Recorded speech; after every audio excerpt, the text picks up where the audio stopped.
महाराष्ट्राचे सांस्कृतिक मंत्री आशिष शेलार यांनी उद्धव ठाकरेंवर गंभीर आरोप केलेत। मुंबईतील सर्व जमीन घोटाळ्याचे बादशाह उद्धव ठाकरे आहेत, म्हणून त्यांच्या डोक्यात सतत जमीन आणि जमीन घोटाळे हे विषय सुरू असतात, असं आशिष शेलार म्हणाले।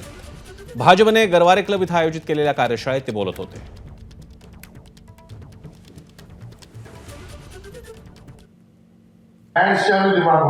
मुंबई की पूरी जमीनों की शान का बादशाह ये उद्धव ठाकरे का दल है, और उसके दिमाग में सिर्फ लैंड स्कैम उसने नया बात छोड़ दिया।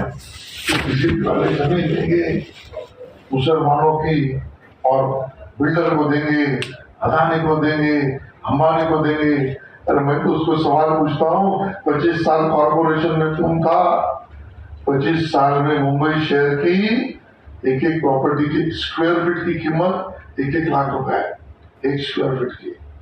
ऐसे 1 करोड़ स्क्वायर फीट की जगह ये बिल्डरों को देने का पाप ये उद्धव ठाकरे ने किया है।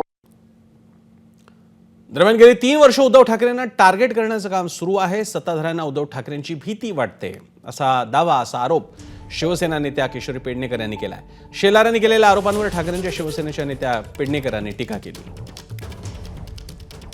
गेली 3 वर्ष ज्या पद्धतीने फक्त आणि फक्त उद्धवजींना टार्गेट करण्याचं जे काम चाललंय ते आपण पाहतोय, तरी आजही उद्धवजींची भीती वाटते। ज्या पद्धतीने गेल्या 1 आठवड्यापूर्वीच एका पक्षाची मोठी मीटिंग झाली आणि त्यामध्ये आशिष शेलारांचं नाव घेऊन आशिष शेलार मामा तो कोण, झोलर, याचं उत्तर कुठे दिलंय? एका दुसऱ्याच्या माध्यमातून लँड माफिया करणारे कोण आहेत या महाराष्ट्रात किंवा मुंबईत आता लोकांना कळायला लागलेत।